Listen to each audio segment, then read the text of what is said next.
So yet again we have a news about a Dory death, which talks about how a girl was like again pushed from a third floor perhaps.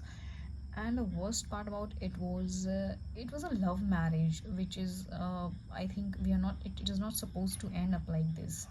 मतलब ये सिर्फ हमारी सोच है कि love marriage है तो ऐसे एंड नहीं होगा.